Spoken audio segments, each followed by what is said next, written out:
Heaven's 27. That's the phrase that came to represent the 25 Camp Mystic campers and 2 counselors who lost their lives that tragic day. And for the family of 8-year-old Kellyanne Lytal, it's been a year of missed hugs, holidays, birthdays, and everyday moments. But through their grief, the family has found a way to begin their healing journey and put back the kindness, joy, and even a little sparkle that Kellyanne brought to everyone she met. Audrey Castoreno sat down with Kellyanne's father to talk about their journey.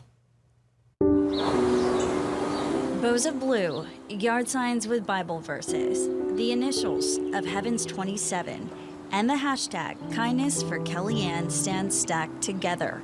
Also in the Lytal family's front yard sits 4 chairs. A stark reminder, one of them will never be filled with the joy and wonder that was 8-year-old Kellyanne Lytal. You know, I always tell people she was her mother. She loved telling stories. She was the life of the party. A home and community filled with memories, some harder than others. The last hug I got was in that driveway, and she went off to camp with Mallory and her sister and her niece, and I never saw her again. The loss of Kellyanne brought a year of firsts the Lytal family never wanted, but have endured all the same. I kept telling myself, just make it a year. Make it a year, and then everything will be repetitive. We'll have experienced everything for the first time, whether it be birthdays or Father's Day or school graduations, first days. I mean, you name it, right? Everything's the first time doing it without Kellyanne, which is extremely difficult on all the families that lost loved ones. Over this last year, Wade Lytal has also learned a little about his daughter. One of the things that people kept coming up to us and talking to us about her, and many of them stories we hadn't heard before, it all just came back to kindness.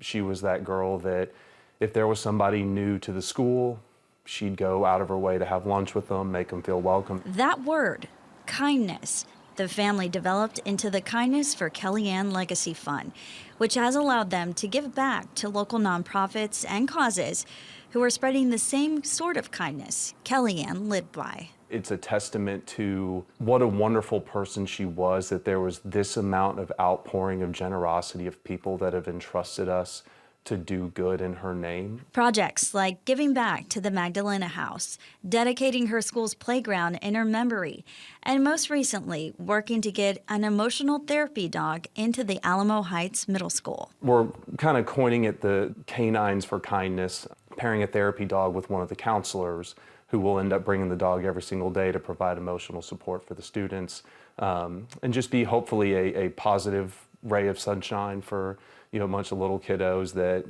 have this fun dog now that they get to see anytime they might be having a rough day. Putting that kindness back into the world has helped the Lytal family carry on Kellyanne's memory while finding solace in the community that's built up around them after this tragedy. I know for me and for Mallory and our family, we're unbelievably thankful of the people that have chosen to walk this path with us. I know it's not easy to be around us. I know it's hard for people, but there's people that have intentionally made a decision to anchor into our lives and pour into us to help us get through this, and we are phenomenally grateful for that.